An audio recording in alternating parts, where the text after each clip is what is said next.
Sorry, we are a little bit behind the schedule today, but give us a second.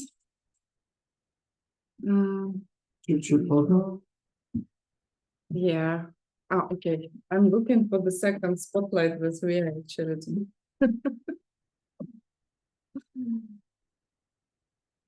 Okay. How are you doing, everybody?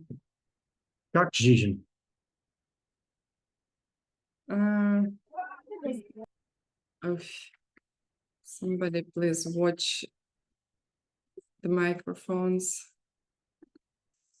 Okay, so today is our fourth meeting. We were thinking that enough one class to go through the vows, but apparently we went into a lot of stories and funny details, and it's already our fourth class on the vows. So we did refuge vows that usually if you think about taking vows, you probably have most of questions on refuge vows. So we spent 2 classes talking about them. And then we did a class on lay person's vows, also called Pratimoksha vows. And now we will spend 1 hour reviewing 10 good deeds. Actually, historically, they were named 10 bad deeds. Because you formula do not kill, do not steal, etc. And this is what we will do. And honestly, I remember I was thinking, okay, that's so easy, you know, do not kill, do not steal, do not do any sexual misconduct. But you will see there are much more funny little details in these vows. And if they make the top 10, it's because you're doing it constantly. Out of the 84,000 mental afflictions you can have, and these are the top 10. So yeah, and they're on your regular playlist. Yeah. Of course, we do not kill. Let's start with the first already, right? Of course, we do not kill people every day, and even we try not to kill animals. People are killing insects, thinking that they are not important. But the whole idea of these vows, especially this 10 that we do constantly, is that there are different levels or how you call it, extent? Yeah, degrees. Different degree how you can do what will bring you bad results. Severity. Yeah, like a wave, or like when you drop a stone in the lake, right? Like the mirror of the surface of the lake ripples out. Yeah, the surface of the lake ripples out, and there are bigger waves, and then they get smaller and smaller. So killing would be the stone in the lake, right? And there are lesser ripples that do not bring that bad results, but bad enough that you do not like them. You see the same thing in legal systems, right? The idea that there's different degrees of severity to the same action, right? So, for example, in America, if you kill somebody, there's murder. There are different levels of charges, right? If you plan it ahead of time, that's a more severe charge than if you did it like in a moment of passion, right? Like if anger, yeah, like if you had a moment of anger and killed somebody, but you didn't plan. But you didn't plan it. That's not as severe a crime. It's still a severe crime. You're still going to go to jail, but it's not as severe a crime as if you planned it ahead of time, thought about it, gathered together the means to do it over a period of time of days. And then even less than that, it's still a crime if you kill somebody and didn't plan to do it. Like it's called manslaughter. Like say you were just watching your phone while you were driving and accidentally killed somebody. That's vehicular manslaughter. Now, it's not anywhere near as severe as murder, but it's still a felony, right? You were still negligent and killed somebody. Yeah. So, like if you planned ahead, it's the worst. If you didn't plan, but there was a moment of anger, then it is still a murder, but less severe. And if you didn't plan, didn't want, just accidentally, like happened to be an accident or something, then it will be less severe, but still there will be consequences, right? Yeah. And same positive side, right? If you planned ahead to protect somebody else's life, then you will get lots of good seeds, right? If you didn't plan, but emotionally, like you were drawn by your emotions and you protected somebody, it's still a good deed, but less cool than the one that you planned ahead and did everything possible to accomplish it, right?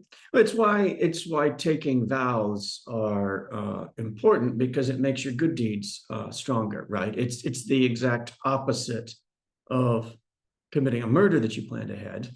You're planning ahead to save lives and vowing to do it. Yeah, and basically, this is why Geshe Michael says, I can mute you for a second. You want me to mute you?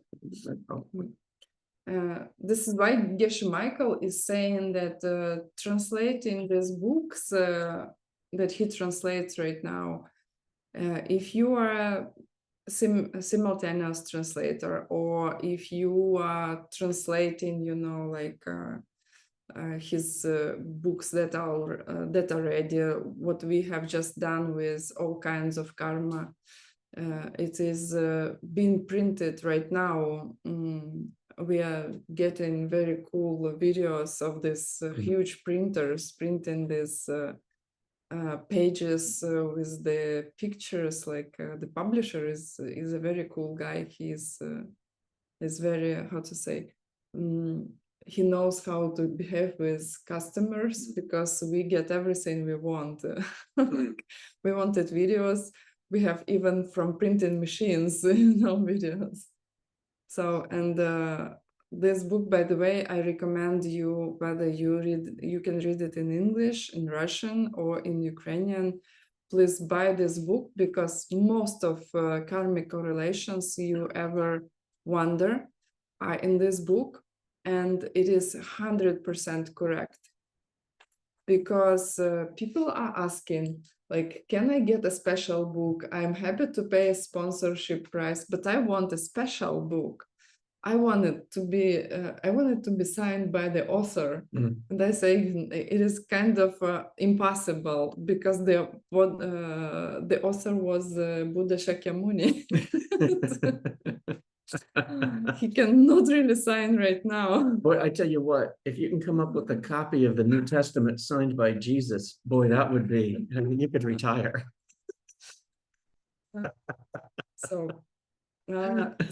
So this book, All Kinds of Karma, contains more than this 10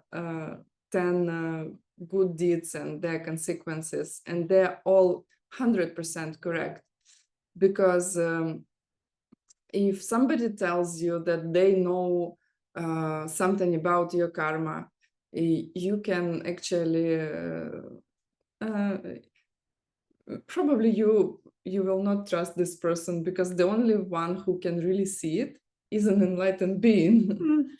You can get a clue though from the circumstances, right? Yeah, and how you get this clue actually, because you have this 10 good deeds or bad deeds, depending how you, and you have in the scriptures all the consequences of every single one of them. So this is correct, or if it is written in this all kinds of Karma Sutra. Like, for example, killing. You can say, well, I've never killed anybody. I don't have a problem with killing, except you can look at our external circumstances, right? For human lives, they say that they can extend anywhere from 50,000 at the top. Is that the correct number? 80. Was it 80? Was it 80,000? 80,000. Basically, they start with almost limitless, then it's 80,000 when it's countable. Yeah, 80,000. And then at the bottom, for the people who've had the most problem with killing, but they get a human rebirth, they live 50 years. So we're pretty close to we're pretty close to the bottom right now. Yeah, the bottom will be 10 years. Was it 10 years? I thought it was 50. Is it 10 years? Yeah, unfortunately. All right. Yeah. Okay. That's really short. That's like dog years. Yeah, 10 years. I remember we had a lot of discussions because this is ACI 8, right? And we had a lot of discussions when we figured that we are almost at the bottom right now in the humans' history. The short story in ACI 8 is that there are eons when you, like, together with the ethics, this is how it is related to 10 good deeds, because they basically define the lifespan of the humankind. So in the beginning, when the world is created, human beings, they live almost limitless. Then it goes down to 80,000. 80,000 goes down. Okay. Then it goes down slowly from 80,000 to 10 years. And the Buddhas, enlightened beings, angels, if you want, they can come only when the average lifespan is about 100 years old. Or even less. And always when they go down. You read stories of people who lived 900 years, like Methuselah. Read stories in the Old Testament of people who live that long. You know, there's Nagarjuna apparently wrote over a period of like 600 years. 800. And Western scholars think that that's a mistake, that there were multiple Nagarjuna's writing or different writers claiming that. I think it's possible that he lived that long, because your aging and death is there's a cause and effect relationship, right? And it can change. So it's possible. I think people have done it. I think people have within recorded history lived unimaginably long lives based on modern standards. Their minds were clearer. Yeah, their actions were less contaminated. And there is a very common question, and sorry, we are not giving a usual presentation of this 10 good deeds and bad deeds, but we will go through all of them, don't worry. The common question is, okay, you say that death is optional, right? Don't get me wrong, it does not mean that I don't want to die and tomorrow I'm not dying. This is not how it works, right? I need to plant seeds. But okay, you are stating that it is optional. Then why I do not know anybody who learned how not to die? And the answer is easy. Why I do not know a dog who can write? That's pretty much it. Is it a pen or a chewing toy? Yeah, it's your karma. You can only see the world that you've made. Okay, so killing.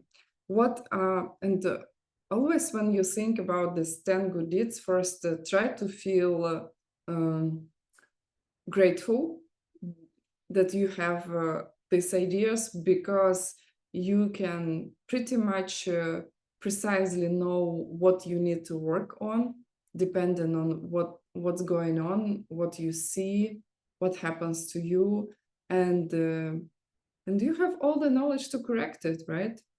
So always we think about what are, if we do this thing, what are the consequences to us, what we see around us, what habits we make, and what will be the big consequences, how it will change the whole reality, right? 4 things.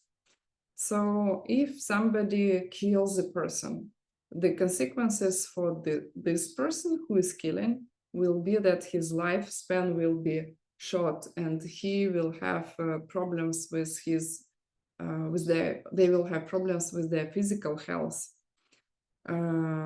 with everything that sustains life, like food will not be fulfilling, right? Drink like water, the medicines will not work, and they will be prone to diseases, right? And you can see that in, even on a human level, even on this planet, it varies quite a bit. People who go to India say that the food's not filling, that you can eat all you want and you're still hungry. Or in America. Yeah, or in America, yeah, no, it's getting to be that way now, where processed foods are they're not filling. I mean, you can go to you can eat a bag of potato chips, 1,000 calories. Like in the airplane that I'm on, they give you a bag of chips, it's like 800 calories, enough for a meal. You eat it and you're still hungry. And then medicine, right, works different in different countries. Like it's not, medicine quite often isn't as effective in India as what it would be in. That's what they say. Yeah. So what would be on a level of habit, right? People, they get into a habit. It makes easier for them to kill more people and go to this downward cycle. On the level of environment, the environment will be dangerous, right? People will be killing other people. There will be wars, conflicts, weapons, all kinds of dangerous stuff. And what will be on the level of the whole reality? What happens to people who are killing other people? They go to hell realms. So what actually, let's say it scientifically, right? We do not want magical thinking. What actually happens is is the seeds of a person who killed people. They get power, ripen, and these people who are killing, they start to see the reality that is completely dangerous and killing, right? Like if you have done already ACI 8, there is a whole class. If you do it with Peter, Myrtle, and Maria, that was the class I taught in ACI 8, and I remember I was horrified when I was preparing it, because when you read it, you realize that it's actually a very how to say, it's a possibility, it's real, right? You can do any action, any deed. You can do something very bad and it will change your reality completely. It will not feel safe anymore. The same, like we are now in our apartment, and it feels safe. I love this apartment, and the same colors and shapes, the same walls.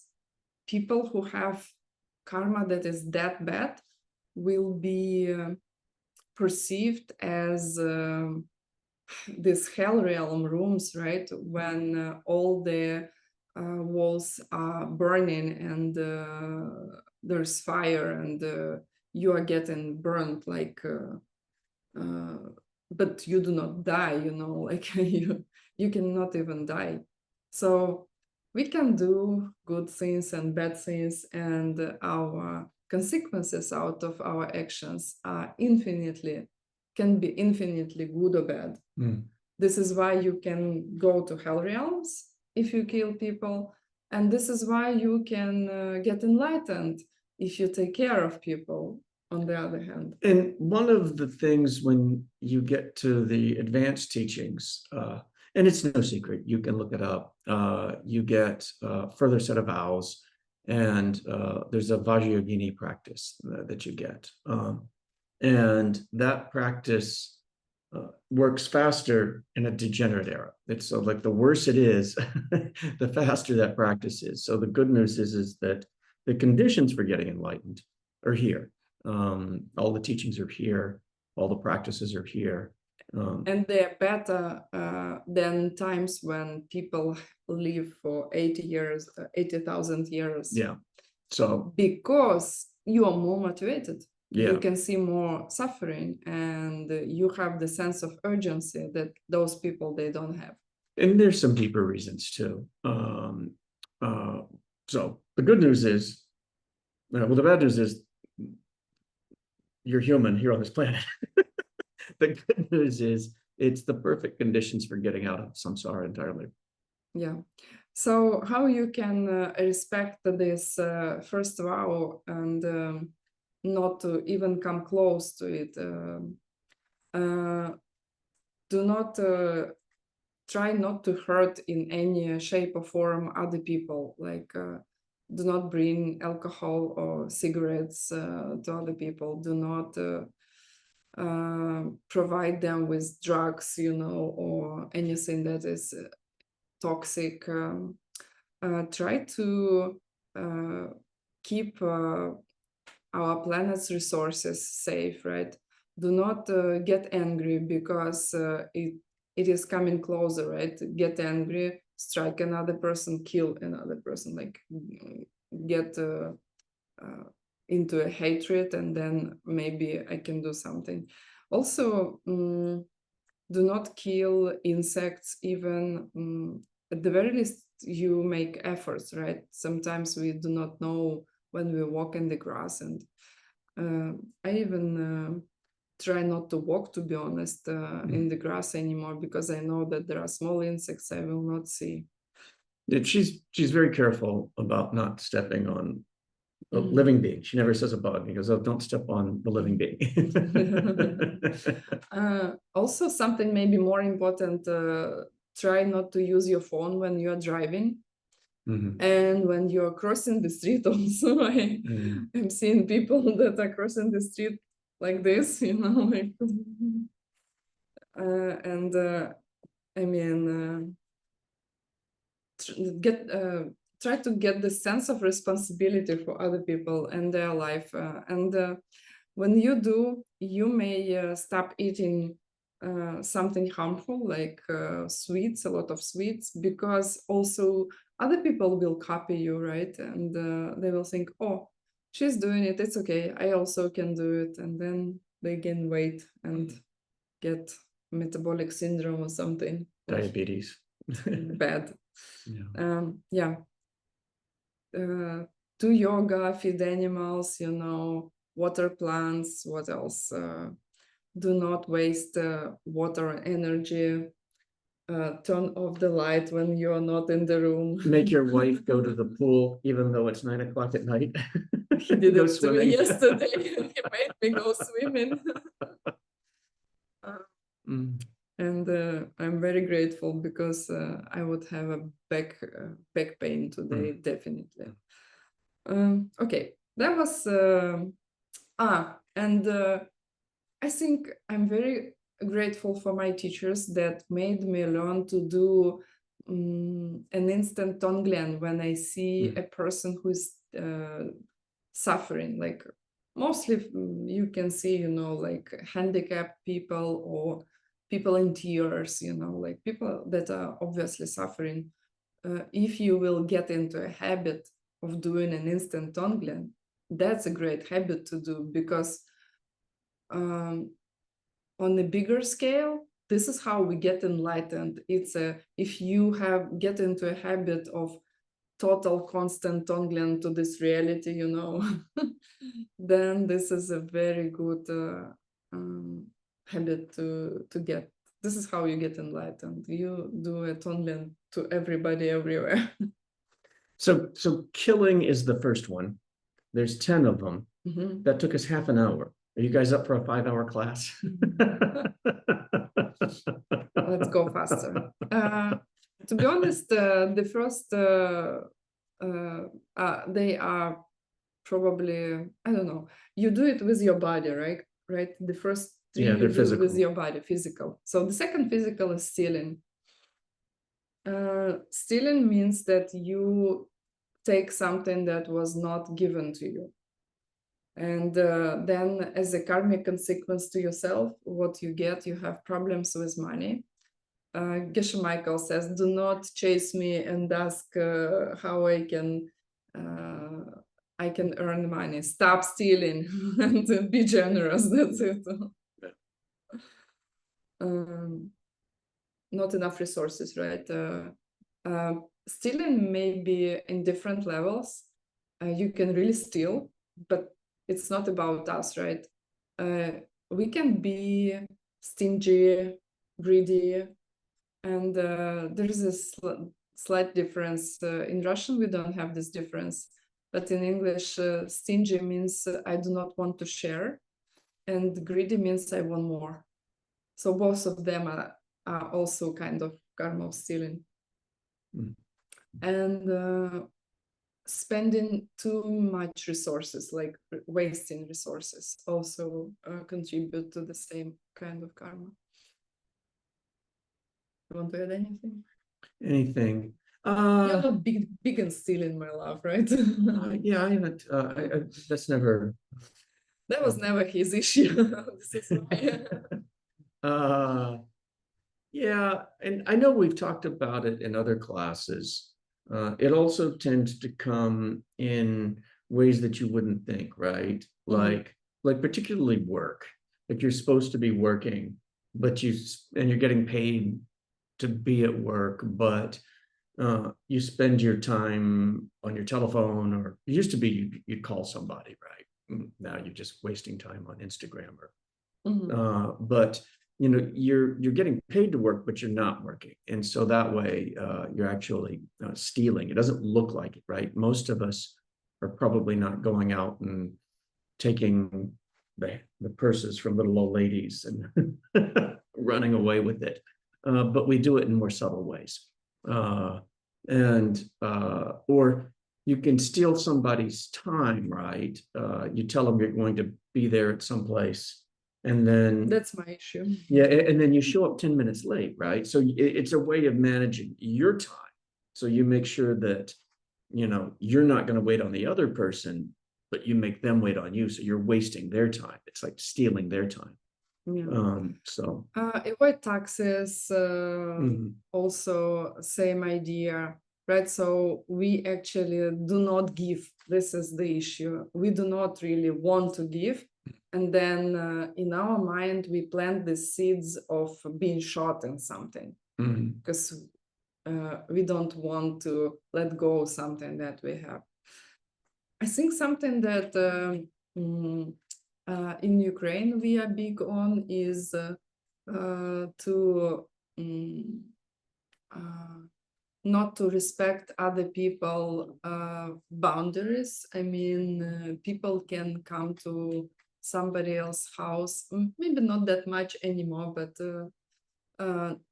not to respect other people time, also boundaries, like attract attention when another person didn't want to give me this attention. Like people sometimes do not think twice. So this is also like not only other people belongings, but also time and attention. What else? To be reliable, to pay your bills timely, to use copyright programs and applications like via paying versus, you know, pirated versions of it. Also books. What else? What Yeah. will happen if you have this karma? How you will see it, right? The GPS, because I love this 10 good deeds because or bad deeds, because they are like a GPS. If I see sick people around me, I know that this karma is very actively ripening, and I need to do quickly something with this, right? And basically, the idea is you need to help the person who suffers the most, like do Tonlien to this person. It's a great idea. Yeah, you can tell that we've got kind of medium goodness, right, with stealing, because most of us have food. Most of us have housing, medical care. You know, there If you are. have a telephone and a computer, you are already in 10%, high percent of the humanity. Yeah, it's pretty. These are miraculous things, right? The result of good generosity. But then the food we have, it's associated with work, right? And it's not that work, like going to an office, is what, or you know, whatever you do, construction worker, flying a plane, being a doctor. That's not the cause for food. The cause for food was that you gave it to somebody else. You gave food to somebody else in the past. It's associated with work because it's kind of, you know, kind of medium good karma. Like there are worlds where, you know, the food just grows on the trees. You don't have to actually do anything. You can just pluck it. Or there are beings who can get the food out of the air. Yeah. Well, and there's stories of people, particularly meditators, that they can live off just the essence of a flower. You know, just they can smell a flower and they're full. There are actually practices in Tibetan Buddhism how to do it, right? Yeah, useful for retreat. I needed food when I did my retreat. I ate a lot of beans and rice in retreat. Yeah. So, what will what will happen if you have this kind of karma of stealing? People, I mean, you will be robbed by other people, right? Or somebody will take something that belongs to you. I remember I was purifying the seeds, and honestly, I don't have that much karma of stealing. I have issues, but comparing to, you know, to most of politicians probably and business people, I don't have it that bad. But I would consider that I have something to clean, and I cleaned it. And our luggage, I was in Rome with my son. He has been a big dancer, you know, like international competitions, and he danced in Rome, and the next day all our luggage was stolen in the center of Rome, the big suitcase. That's another seed. That's not respecting life, because these days I have a very bad allergy. Makes me cry and cough and other stuff. So our luggage was stolen completely, and I was consciously purifying the seeds. So it was amazing, because when the suitcase was stolen, and honestly, I didn't have that much. All the stuff was almost all there. Okay, I have had my coat, but it was already worn out, and all Andrei's suits were like the last time he wanted to wear for the competitions. And the only valuable thing was I had my practice, guru practice. in the, I think also Medicine Buddha, and my work computer. That was kind of painful. But at the same time, I had this feeling of relief because, and it was very stupid because people, they had their suitcase stolen together with ours, and they had like brand new dresses, ballroom dresses, like 3,000-4,000 euros each. Like it's they were in tears and in tantrum, like completely hysterical, and I was kind of happy, and it was very weird. But this is how it looks when your bad seeds are ripening. Kind of they steal something from you, but at the same time you are happy in a very weird way, like the burden was lifted from your shoulders. So what you see if you have the seeds, people around you, they are prone to stealing. They do not report their taxes. They corrupt their government or officials. People, they feel fine with corruption. What else? It tends to, it's Being fairly obvious. selfish is a good thing, right? Like it's okay that I want to get richer at the expense of other people, and it changes maybe your whole country. You see that corruption is at all the levels, and this is the result of these seeds. No resources, right? There are countries when they don't have enough food or enough water. Poor countries, no money also. So Third, sexual misconduct. So this is doing anything that, I mean, adultery is going to be the biggest obvious one, where, having a sexual relationship with somebody in a committed relationship. And then it's going to also include anything that would cause, a committed partnership to separate, right? So it could be verbal also, right? It could be even on a mental level, it can happen. But that's and then this is one of the interesting correlations, karmic correlations, that you wouldn't necessarily expect.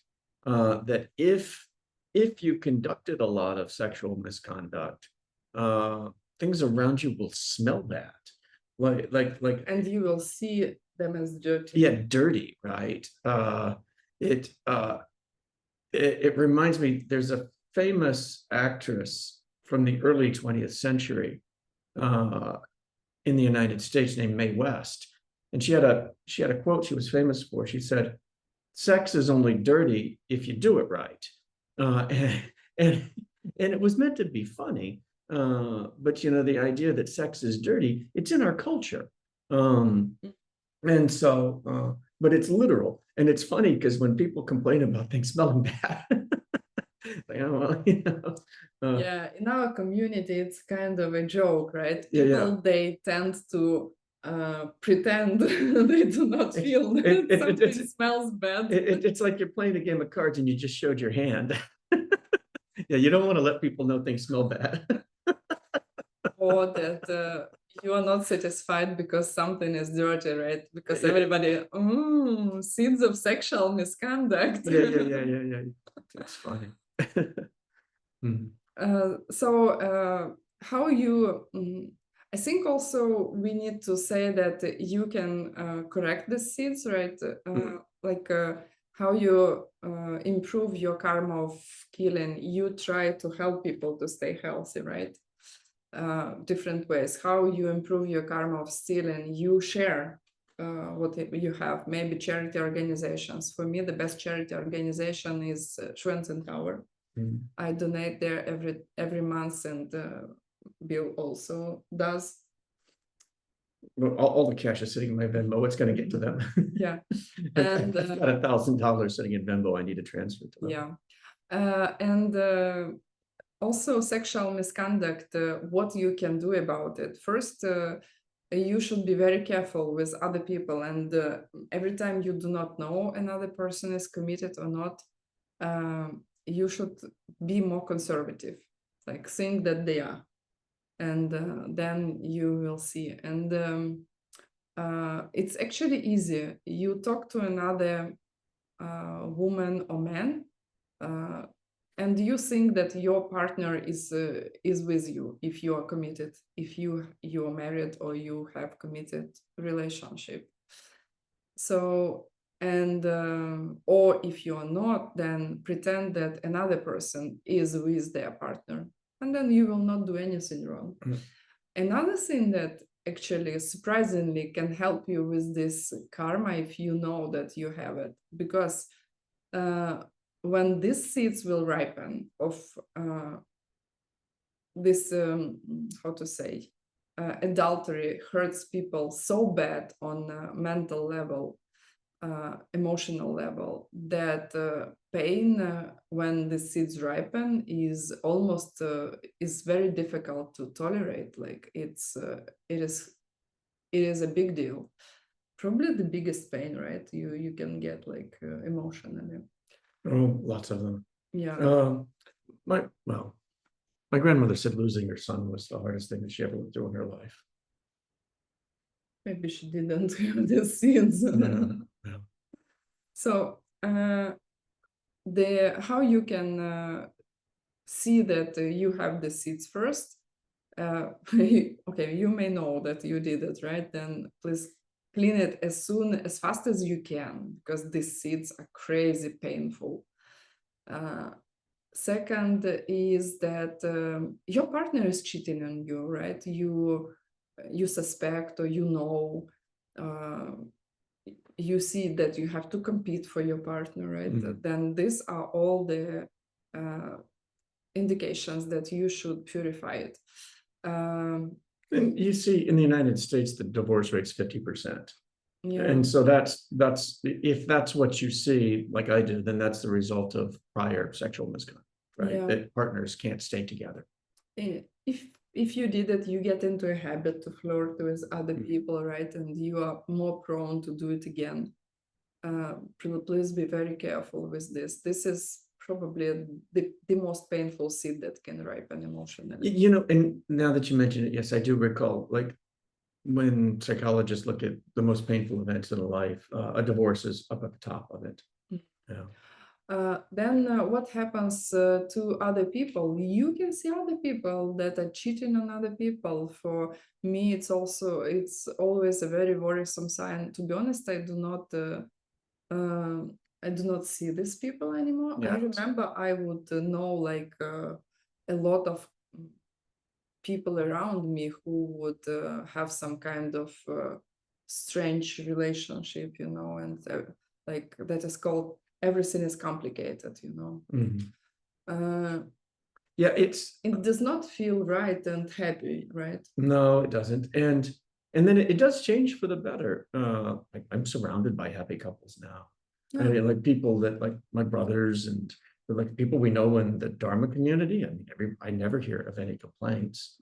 Not anymore, right? Not anymore. Yeah, no. It's a lot of very happy couples. Yeah, honestly. And how it changes your life. I can tell you from my experience, like in 90s, I was living in Poltava, and specifically in 90s, Soviet Union collapsed, and they would not be able to hire anybody to clean the streets because of all the scares in the system, and was a very low paid job. People would not want to work, and the streets were just dirty. And I was thinking, hey, it's dirty, why are they so, like, and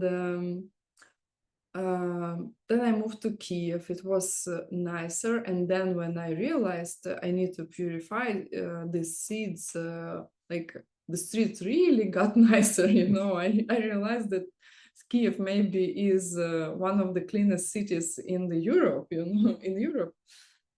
And then I moved to France. And to be honest, I decided to purify more. And then guess what happened? I would go out and there would be, I'm sorry for saying, like dog's poop all over the place. And I was like, really? I didn't see that when we were in Paris. Not in Paris. I'm Yeah, kidding. like I was living in a very clean neighborhood. Everything was perfect except time to time you bump into dog's poop, just in the center, and I was like, oh my god, ah. Yeah, that's funny. I've heard other people comment that that's the case in France, that there, for whatever reason, there's dog poop all over the streets. I had only one place where I would see it, not in Paris, just Yeah. in Europe. Mhm. So anyway, and then I was very careful. Like I'm careful about this for probably over 10 years, more or less 10 years.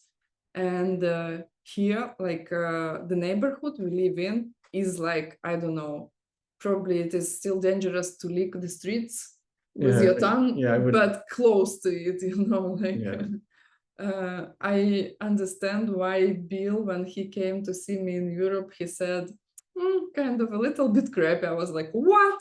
Europe is crappy. Then now I understand, like here, they really take care of all the, like all the places. I mean, in this neighborhood, I bet South Chicago does not look as No. nice. So we still have. And we love France. Yeah, But anyway, we do. next Okay. one. Next one. Love France a lot. Yeah, you can do an antidote by cleaning. Cleaning is an antidote for sexual misconduct, strange enough. Okay, next one. Lying. Mhm. A lie is defined as any time, and this is useful, right? A lie is defined as any time you intentionally create an impression in somebody else's mind that's different than your own. Mhm. It does not mean you didn't say what is true. Yeah. If you didn't say, it means you lied. If it's So not what a person understood. So you could say something that's the truth, but if it creates the wrong impression in the other person's mind, that's actually a lie. Or you could simply not say something, and if it creates the wrong impression in somebody else's mind, that also is a lie. So how you know that you have this issue? First, best of all, you remember you lied or were technically saying something that was not true. Second is you see people lying to you, right? You get what you gave. Then maybe you have a habit of lying. That was bad for me because for some reasons I was thinking that I don't have to to share what I know, or it's up to me whether I want people to know the truth or not. I was thinking that's my personal stuff. Crazy, very stupid.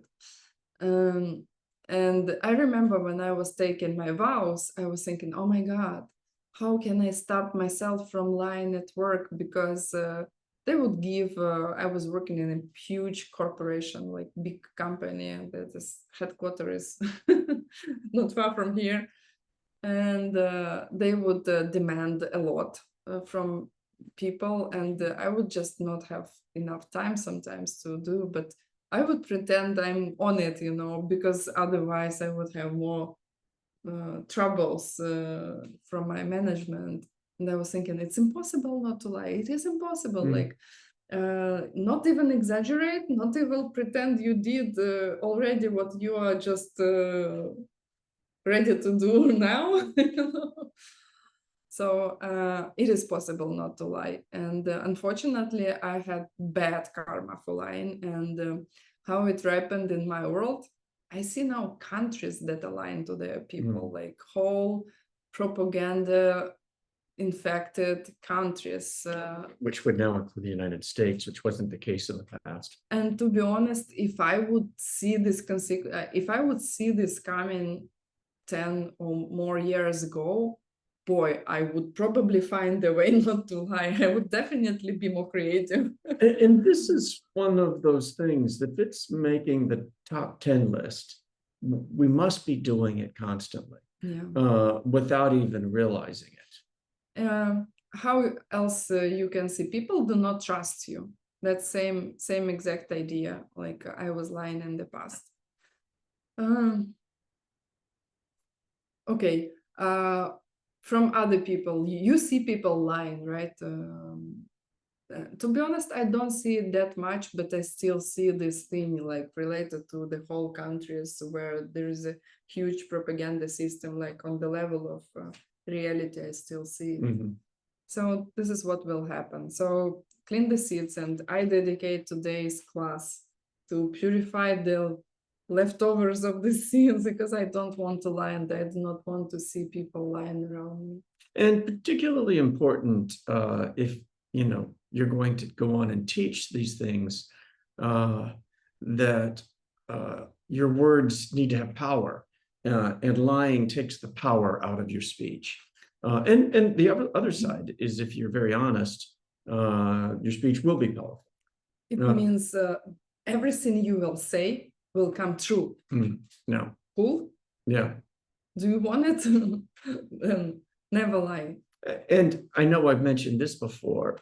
It's one of the major reasons Lincoln was able to do what he did, was that he was famous for being very honest. And so when time came for him to speak in public, his words were very powerful, and he was able to change people's minds. Yeah. And for people who want to be famous on Instagram, you may want to have this one, because otherwise your speech will not have power to reach out to people. Yeah. Okay, the next one. Splitting people by talk, right? Divisive speech. That's a big one also, because consequences are actually not pleasant. Consequences are you cannot reach your goal. You're separated from your goal. You're separated from your family, from your loved ones, and friends leave you, family leaves you, everybody is wrestling with other people around you. It's not at all pleasant. So how I know that I did it? Maybe I remember, because I remember at some point in my life I was really splitting people, like bad. I mean, I would say that this nation is bad completely, and you cannot say it. It's not true. There are different people inside, and it's all coming from you anyway. It's all coming from whatever you see is coming from you. What is this divisive speech? If I say with somebody bad about another person, or even not bad, but bad enough that this person decides that he does not want to talk, or like it will worsen his opinion about another person, that's good enough to be a divisive speech. So if you know that you did it, or you see people who honestly enjoy rumors, like talking, discussing other people behind their backs, then you know that you have the sins. Or maybe you see wars in your reality, like whole nations split up and fighting, right? Or maybe you see people not reaching your goals, you cannot reach your goals, then probably you want to purify this one. What else? Habit, then you see people doing same things, and on a level of reality, wars, right? They also can be because of divisive speech. 3 minutes to an hour. How far are we going to go? Are we going to run a horse race and finish this? Horse race finish. So don't judge other people. Try to get people together, right? To connect them, and Do not talk about other people issues, right? Focus on your own. Then you will be safe with this. It's one of the reasons why these next four are all verbal. It's one of the reasons why retreat is nice, because you're not committing any verbal. You do not lie, you do not do divisive speech. No harsh words, no and idle talk. talks. Okay. And you're also not killing, stealing, or committing sexual misconduct. So, what? Hopefully. Oh, yeah. Okay. So harsh speech. What does it mean? It means that you say something that will offend another person, even if you use nice words, even if you are polite. But you know that another person will get hurt. What are the consequences? You hear something that is not pleasant, maybe not in the form of speech, maybe in the form of noise. We have our neighbor who is running her hell machine every night. Yeah, our upstairs neighbor turns on this machine and it vibrates through the whole condominium and it keeps us awake. How you call it? Sipa? We don't know for sure what it is, but it's probably, anyway, we're guessing. We're guessing that she has problems with sleeping, and there are like machines that will help you to get more oxygen. Yeah, and so the solution for us, we can ask her, but the solution really is no harsh words from us. And honestly, like I don't use harsh words, but I should be really careful to like, I do not curse other people. I do not even blame them for over 10 years. But in this case, I should be very careful to give to another person the message that will definitely not hurt. Like, I'm constantly exchanging myself with others to like hear, okay, the message I'm giving, is it really constructive or will it hurt, and I don't want another person to get hurt. All of these things just make your life nicer if you start doing it. Just makes life easier, happier. Another consequence is you see yourself and other people as ugly or not beautiful. This is also a consequence of harsh speech. What else? The reality changes, right? You see people that are not beautiful, not handsome, and maybe even the country, you do not see it as beautiful. Maybe you see it as kind of rough and ugly. Is that it? Yeah, I think that's it. Next one. Next one is the fourth out of bad deeds you can do with your speech is idle talk.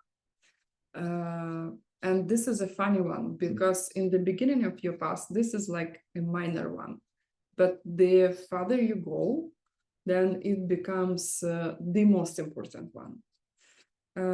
It does not only mean to talk something that is useless to other people, but also your actions, right? You getting involved in any useless activities, and we constantly do, unless we think we remember where things are coming from. This is my favorite out of all 10. Because, boy, I have seen the consequences of these ones. Like my son, he was a very happy boy. And I have seen him spending his time playing computer games. And he would, it's not about computer games. You can do anything. But he was seeing himself as doing useless things. He would judge himself as wasting his time. And it took like a couple years, and boy, his self-worth dropped to below zero. Mhm. And I was shocked when it happened. So if you do And, useless things, you will not appreciate yourself. and Andre's really kind-hearted and very talented, surrounded by people that love him, good-looking, Yeah. brilliant, like I said, kind-hearted, and yeah, and his self-worth dropped. Idle speech. Yeah. And also another thing is that people will not respect what you say, and they will not trust you. There's also one of the things when you go into a retreat of a month or longer and you're silent, you know, first when you get in, you usually sleep for 2 or 3 days. And then the longer that you're in, the more energy you start having. And, you know, you're reciting prayers, but there's no idle speech at all. And you start not needing to sleep much. I mean, you get down to, 5-6 hours of sleep is all you need. And then what's really interesting is when you come out and the first time you start talking about, blah, blah, blah, like you can feel your energy just crash. And you have to go back home and fall asleep and take a nap. You can just feel the energy leaving you. And we're walking around in this kind of tired state all the time because of our idle speech. And but it's really dramatic coming out of retreat. Everybody, it's like it'll just, even a simple conversation will wipe you out. Mm-hmm. Yeah, and basically you will not do any idle speech if you will speak only meaningfully. So never to a third person who is not a decision maker, and you are just blah, blah, blah, blah, complaining. Complaining and whining is automatically an idle speech. If you talk about things that will not matter anymore in 2-3 days, or you watch news that will not matter in 2-3 days, or you swipe your Instagram, that will not matter in 5 minutes, even not forget about 2-3 days. This is all idle speech, and the ripening is horrible, to be honest, because it is getting to depression. Another possibility is you can really get depressed because you do not appreciate yourself.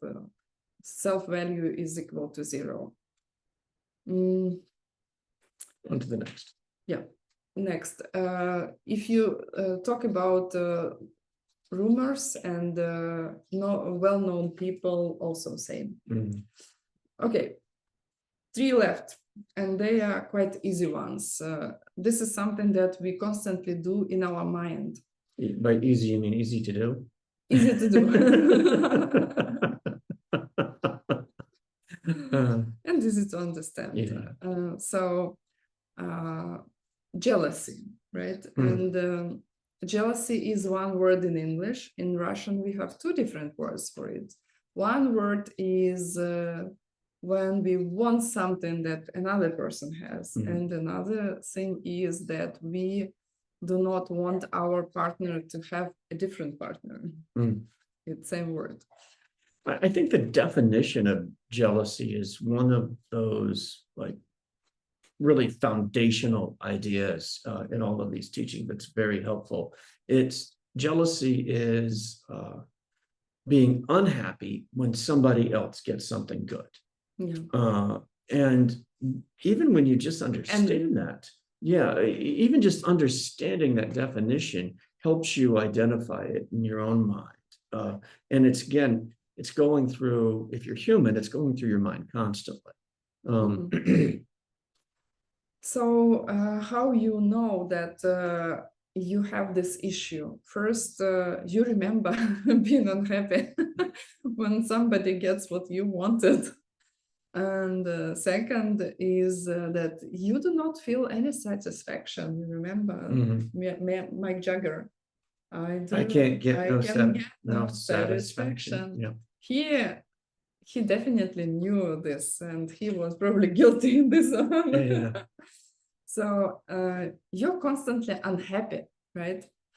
And honestly, constant small unhappiness kills all your good seeds dramatically. Mhm. I can tell you because I have seen it in my mentorship groups with other people that are doing lots of great things, but a little bit unhappy in a small way. Then forget about your results. So what you see actually other people, right? They are jealous, they are fighting, they are competing, and the world is kind of a dangerous place. Mhm. So what you want to do? You want to be happy when somebody else gets what you want because you're smart. You know that your third flower ripens soon. You will get your results also, right? And maybe you will be praising other people. Be happy for other people getting rich. Try to be content and grateful. Mm. They also say that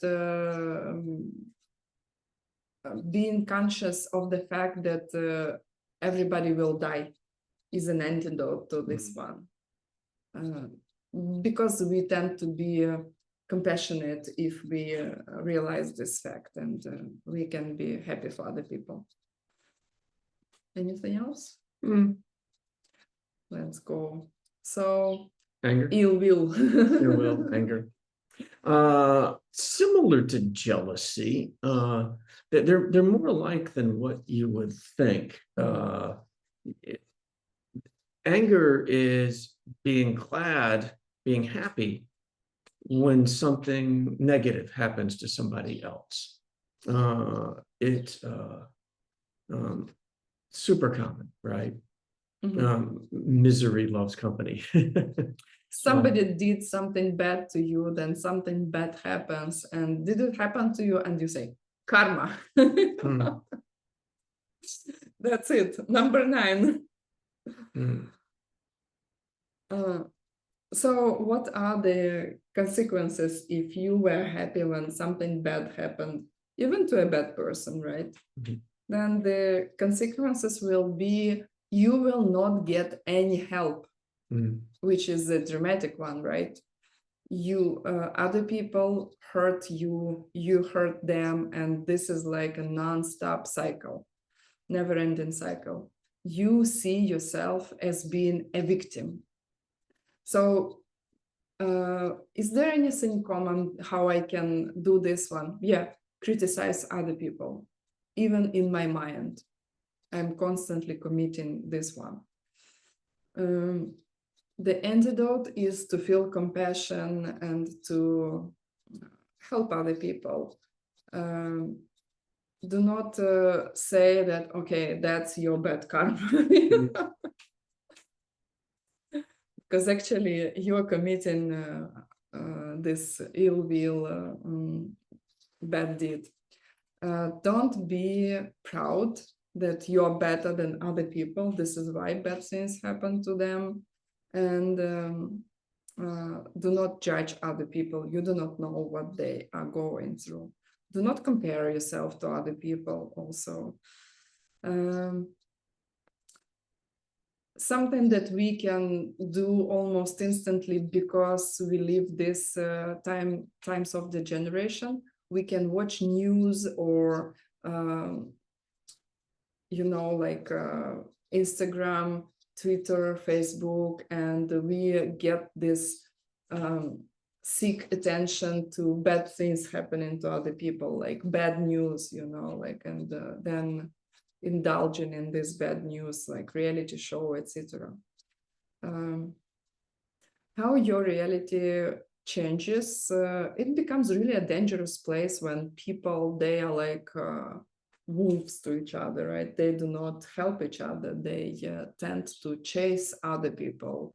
War conflicts, bad pandemics, you may find yourself in a place when it's kind of dangerous. Old days they would say rocky landscape. Nowadays they say South Chicago or something like that. South Chicago is considered to be more criminal comparing to other parts. Yeah, there's areas that are that safe. Yeah. Okay. Yoo-hoo, the last one. We're gonna make it. We're gonna make it. A little over. A little over. Sorry, translators, and we really love you and very grateful for your help. So the 10th one, I think this is so cool that we have it in these teachings, because other religious spiritual paths, they have a version of this 10, but they kind of don't have this one. It was lost somewhere on the way. Oh, there's the idea of correct worldview, right? Yeah, or original sin in Christianity, right? Ignorance. Yeah, but it's not in the 10 Commandments. Yeah. So it means that I do not understand where things are coming from. I think they're either random or any other explanation you love, but not that everything I do, I think, and I say will give a result, will gets recorded in my consciousness and will ripen as a result. Karma. Boy, we could say karma in this class. The consequences are horrible, right? Because this one is the bad one. If you know this one, if you respect this one, then it will be very easy not to commit the other 10. If you don't have this one, then somewhere there will be a weak chain. This is the root. This is the root of all the other problems, and why the direct perception of emptiness is so important, because it's at that point that you can start permanently getting rid, permanent cessations of these wrong views. Like once you've had the direct perception of emptiness, you would never again doubt that karma is a valid explanation for the way the world works, or that, the other side of karma, that things are empty, that things are not self-existent, that you're seeing them the way you're seeing them, you're experiencing them the way you're experiencing them, only because of something you did in the past. Mm-hmm. So what are the karmic consequences? To be honest, they're so huge, it is even difficult to understand. But every single bad thing ever happened to you is because of this one. Because other 9, they are soaked with this one. So basically, you increase your suffering, overall, all your addictions. And by the way, it is incorrect to think that you have 1, 2, 3, 10 addictions. We have millions, billions of addictions we are not aware of. So every single bad addiction, every single addiction, every single negative emotion you ever have, every single moment that your mind shifts from its natural happy state to something else, is because of this one.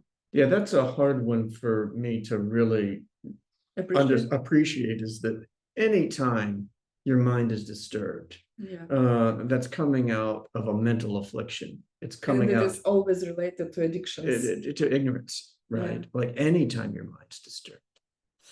Yeah.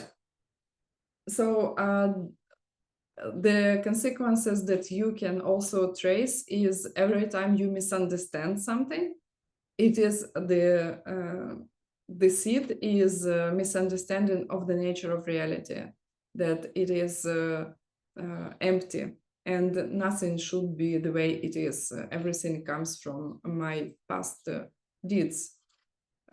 Anytime you feel stupid, for example, people, they have issues with mathematics or anything else, any understanding comes from this one. This one is the seed. And if, I don't know, if you know people who were kind of following this path and they decide that this is not for them, they stop following it, watch how they change. Like you can literally see they become stupid. It can go the other way too. Yeah. And the hopeful thing is that because it's ignorance, wisdom will win out. And like all of your suffering is caused by a misunderstanding. And eventually, wisdom will win. You will get rid of that ignorance and your suffering will end, which is the famous last question. Wait until the last sentence, because there's one more thing that is important. I wanted to say about this one, because another big consequence of this incorrect worldview is that people think that bad things that cause suffering are good for them and nice, and they want them. Yeah, and wrong it's idea. Crazy. Yes. Yeah, it's crazy. People, they literally hurt themselves. Like there was a movie about this Dr. Hannibal Lecter, the second part when Silence of the Lambs. the second one, I think it's didn't Hannibal or something. Yeah, it's a horror movie, and he basically was killing people for their ignorance, in his opinion. And he made a guy eat his own brain, you know, like, and enjoy it, you know. And it was horrible, but I was thinking, oh my God, this is exactly what people are doing, you know, they're eating their own brains, and they think it's all great and nice and pleasant. And yeah, I mean, you see it. I mean, that's yeah, you see it quite frequently. People like overeating badly, and you know they'll sit down to some very unhealthy meal and they're eating it and enjoying it, and it's literally killing them. Lots of things like that. So how to stop? I mean, you see other consequences. You see other people behaving stupidly, and you live in the world where dharma is wearing out, is dying, basically. You have less and less practitioners, you have less and less teachings, and which that's something that we can also be very happy about. When I first started studying this in college in the late 80s, even late 80s, early 90s, there was concern that this entire body of knowledge, body of wisdom was going to die out, that there was nobody that was going to be able to say that. And now, I mean, we were just going through this morning the list of 110 books that 112, is it 112? 112 books that Geshe has got, and the teachings are clear, and there's a lot of people that are understanding and practicing. I think it's going to survive. We can be very proud of that. Guess what happened? Did you work on this teaching? Yeah, I worked a little. I was giving away all my money to follow these teachings, to fly to Arizona. I mean, in our world, it is this one is getting a little bit better. Oh, but it's actually really exciting. Yeah, so it's good job. Good job. And you can fix this one by studying ACI courses, taking vows,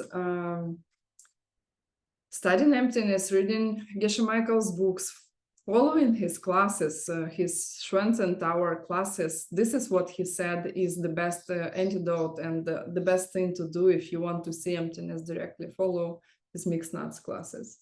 Being here today counts also, right? Yeah. So today's class counts. You can choose it as an antidote.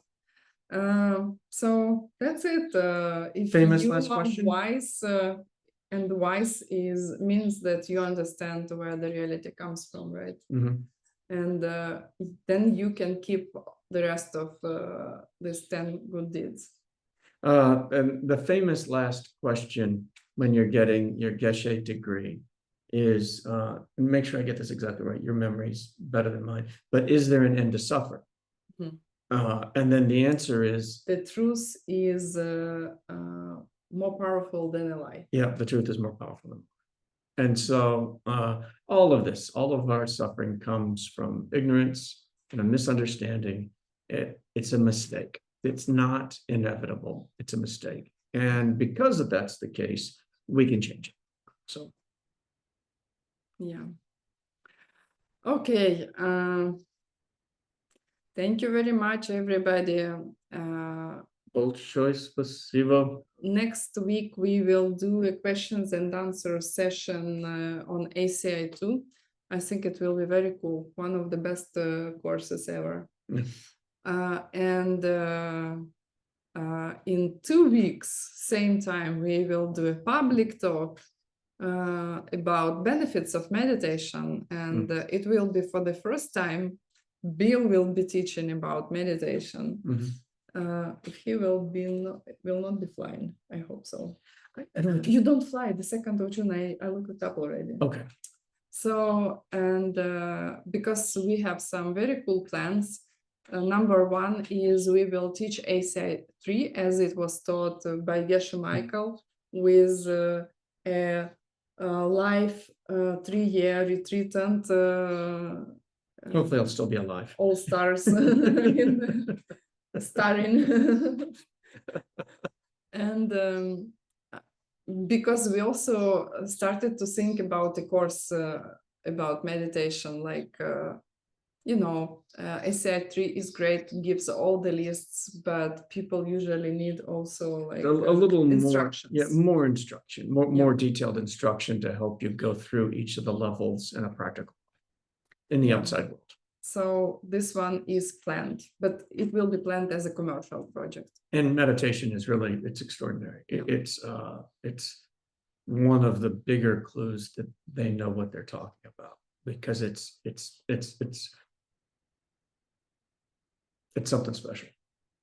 And this is the only way you can get out of here, get out of samsara. You should meditate. We all should meditate. Okay. Thank you, Lena Smirnova, who is organizing this event, organizing these events. Thank you, all translators, all the technical staff, recording. I can see Artyom and probably Zhenya, as always, is recording. Oh boy, we have also other translators today. You are amazing. Please stay with us. And if it's true, can we switch to the? You always can, my love. Yeah, I like switching to the. Okay. Gallery. And if it's true that we spent this 1 hour and almost 30 minutes talking about these ethical principles, then let us be successful with implementing them and changing this whole reality. I'm not cursing because I'm following my 10 ethical principles. Let's see this reality as something nicer, safe, beautiful, inspiring, and happy. Should we apologize for going overtime, or should we be happy it didn't take 5 hours? Also, Geshe Michael says the both. Apologize for going over time, but we really wanted to go into some details. Yeah, It's so beautiful. It's really a GPS, right? Yeah, This is how you can figure what you should do. It's how you get happy, right? You look at the problem and then you fix it. Yeah. Geshe Michael said something. I think maybe we should do a company with this name. Shut up and fix it. Okay. Thank you. See you next week. Очень благодарен. Очень.